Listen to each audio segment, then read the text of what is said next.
এবার দেখে নিচ্ছি সিকন এক ঝলকে। কাটমানি নেওয়ার অভিযোগের ভিত্তিতে দুজনকে গ্রেপ্তার করল কোতোয়ালি থানার পুলিশ। কোচবাড়ি ১ নং ব্লকের গাঙ্গালের কুটি থেকে তাদেরকে গ্রেপ্তার করা হয়। এদের মধ্যে একজন রয়েছে পঞ্চায়েত সদস্য।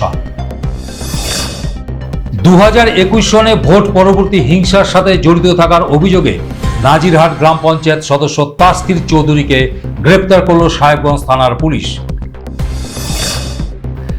মঙ্গলবার দিনহাটা কলেজ পরিদর্শন করলেন বিধায়ক অজয় রায়। কলেজের পক্ষ থেকে তাকে সংবর্ধনাও জানানো হয়। দিনহাটায় প্রশাসনিক কর্তার সাথে কথা বললেন স্থানীয় বিধায়ক অজয় রায়। এদিন সাব ডিভিশনাল ম্যাজিস্ট্রেটের সাথে দেখাও করেন তিনি। রাজ্যে পালাবদল ও তুফানগঞ্জে বিজেপির ব্যাপক জয়ে বিজয় মিছিল সংগঠিত হলো বক্সিরহাটে। পাশাপাশি ভানুকুমারী ১ নং অঞ্চলে হলো একটি সংবর্ধনা অনুষ্ঠান।